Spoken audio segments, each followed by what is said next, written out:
Anirudh Ji, Minister for Home Health, Medical Education and Research, Ayush Technical Education, Science and Technology is of Haryana. So here we have the gentleman, sir. Thank you. आज यहाँ इस कार्यक्रम में उपस्थित हरियाणा के राज्यपाल श्री बंडारू दत्तात्रेय जी, पंजाब के राज्यपाल एवं चंडीगढ़ के प्रशासक श्री बनवारी लाल पुरोहित जी, केंद्रीय वित्त मंत्री श्रीमती सीतारमण जी, पंजाब के मुख्यमंत्री सरदार भगत सिंह जी, केंद्रीय नागर विमान मंत्री जनरल वीके सिंह जी, सांसद श्रीमती किरण खेर जी सहित अन्य सभी गणमान्य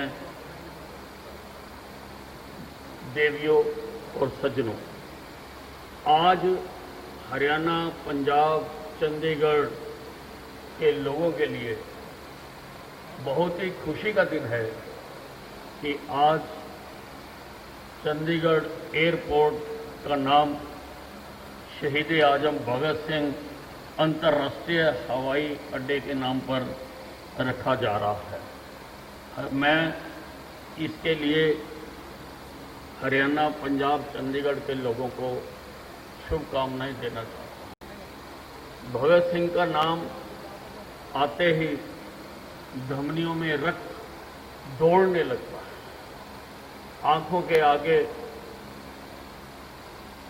उस युवा का चेहरा जिसने सारे देश को जागृत करने के लिए हंसते हंसते अपने प्राणों का बलिदान दिया, वो आंखों के सामने नजर आने लगता है। देशभक्ति की भावना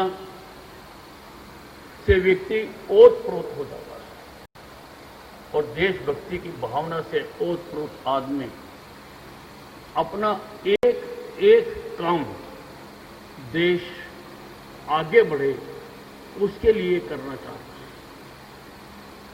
देशभक्ति आने से जो बीमारियां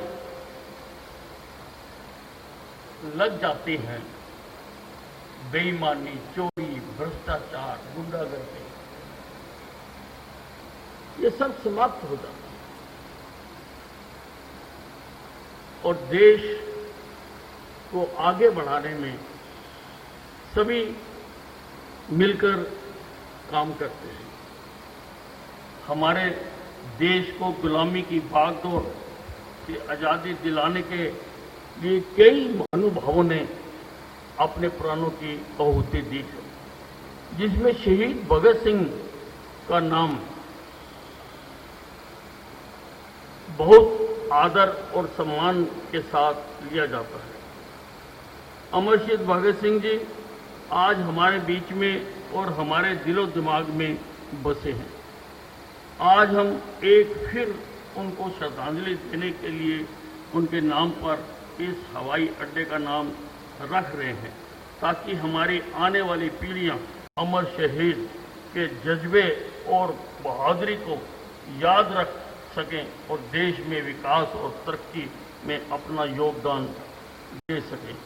हमारे नौजवान भिन्न भिन्न कुरीतियों और बुराइयों में फंस रहे हैं और हमारे इस तरुणाई को आज नशे ने अपनी चपेट में जकड़ रखा है। मैं चाहता हूं कि हमारे नौजवान भी देश को आजादी दिलाने के लिए अपने प्राणों को निछावर करने वाले अमर शहीद भगत सिंह जी की तरह देश के लिए कुछ कर गुजरने का जज्बा रखें। यह सही है कि आज हम आजाद हैं, परंतु आज भी हमें कई बीमारियों से लड़ना है, हमें बेरोजगारी से लड़ना है, हमें अशिक्षा से लड़ना है, हमें समाज देश की तरक्की के लिए संघर्ष करना है।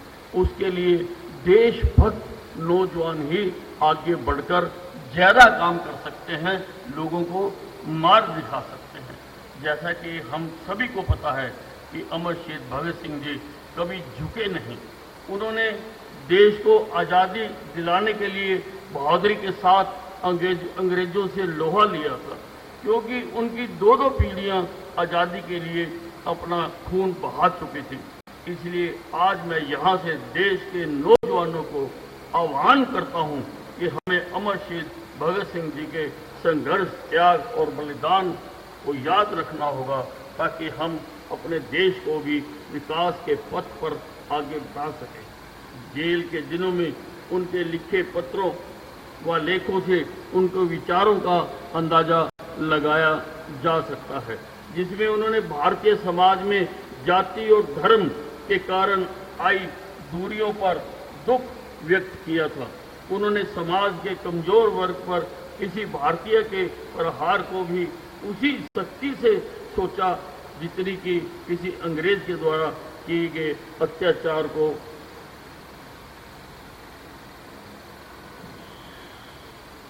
भगत सिंह को हिंदी, उर्दू, पंजाबी तथा अंग्रेजी के अलावा बांग्ला भी आती थी। उन्होंने बटुकेश्वर दत्त से सीखी थी। उनका विश्वास था कि उनकी शहादत से भारतीय जनता और उद्विग्न होगी और ऐसे उनके जिंदा रहने से शायद ही हो पाए। इसी कारण उन्होंने मौत की सजा सुनाने के बाद भी माफीनामा लिखने से साफ मना कर दिया था। फांसी के पहले उन्होंने अपने भाई कुलतार को भेजे एक पत्र में भगत सिंह ने लिखा था, उन्हें यह फिक्र है हर दम नई तर्जे जफा क्या है, हमें यह शौक है देखें सितम की इंतहा क्या है, दहर से क्यों खफा रहे, चरख का क्या गिला करें, सारा जहां अदू से ही आओ मुकाबला करें। इन जोशीली पंक्तियों से उनके शौर्य का अनुभव लगाया जा सकता है। यह भी जग जाहिर है कि क्या आप कल्पना कर सकते हैं कि एक हुकूमत जिसका दुनिया में सूरज नहीं छिपता था, उनके शासन में इतनी ताकतवर हुकूमत एक 23 साल के युवक से भयभीत हो गई, और वो भी और कोई नहीं, भगत सिंह जी से। फांसी पर चढ़ते समय तीनों भगत सिंह, राजगुरु, सुखदेव मस्ती से गा रहे थे, मेरा रंग दे बसंती चोला, माए मेरा रंग दे बसंती चोला। भाइयों व बहनों, हमारी राज्य सरकार भी ऐसे महापुरुषों से राज्य व जिला स्तर पर कार्यक्रम का आयोजन करती है, ताकि लोगों के बीच ऐसे महापुरुषों की सीख व शिक्षा तथा संघर्ष